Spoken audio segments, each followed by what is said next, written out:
Ong menta keketi tonggi penkelam. Menta kiawan kiwe seperti ban penting ban pesmit menek ni ke rombak kelakeren hana pakai NPP ke BJP na ada ke NPP. Bitip kane kami tangah for election. Ngimde berklet hawajar khatra ngisah tema usutos tau tu bimbang ngidang yok ban sinsya.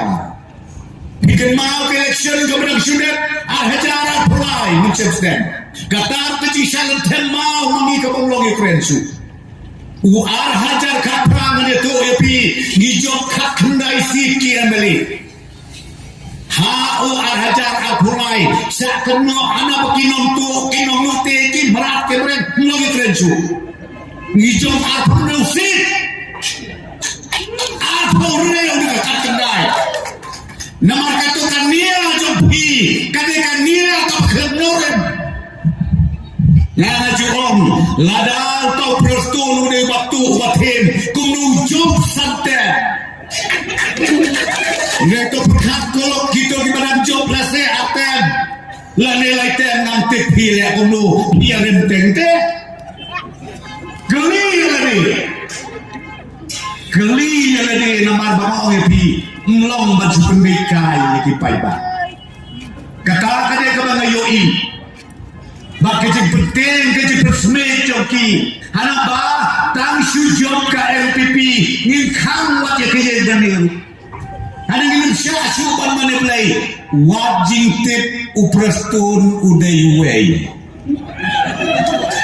Wajing tip kihinan di para uprastun kidai ke bakit niam ayu. Wajib ngabdurkan berbakai mana nama kong kita kijat ni ajini wajib ukodola sama udah way udon hakabalang nidon hakabalang